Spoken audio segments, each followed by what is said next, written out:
Saksikan breaking news Kompas TV, saudara, ledakan terjadi di Rumah Sakit Semen Padang, Kota Padang, Sumatera Barat, Selasa sore.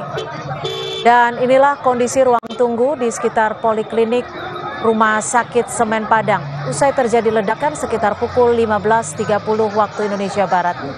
Atap poliklinik dan ruang tunggu jebol, kaca pun pecah. Akibat kejadian ini sejumlah orang dalam gedung panik dan berusaha menyelamatkan diri.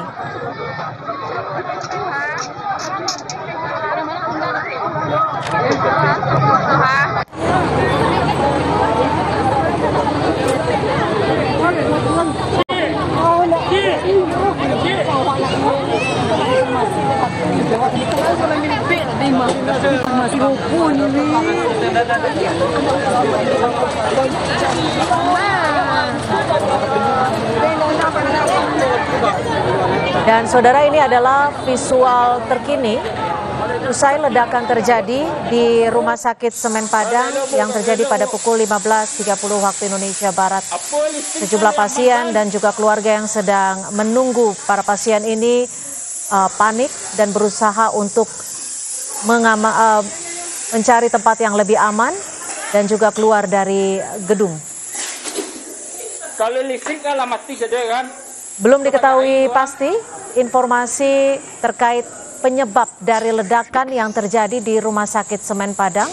Namun dari visual yang kami peroleh ada sejumlah dari mana bangunan ataupun barang-barang yang berada di rumah sakit mengalami hancur, baik itu bagian atap ataupun kaca yang terdapat di bangunan gedung Rumah Sakit Semen Padang.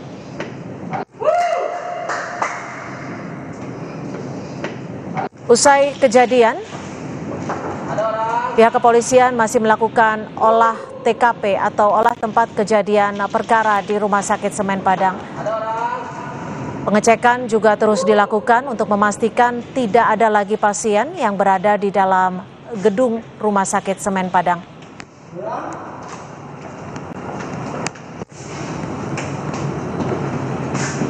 Saudara, ini adalah anggota dari tim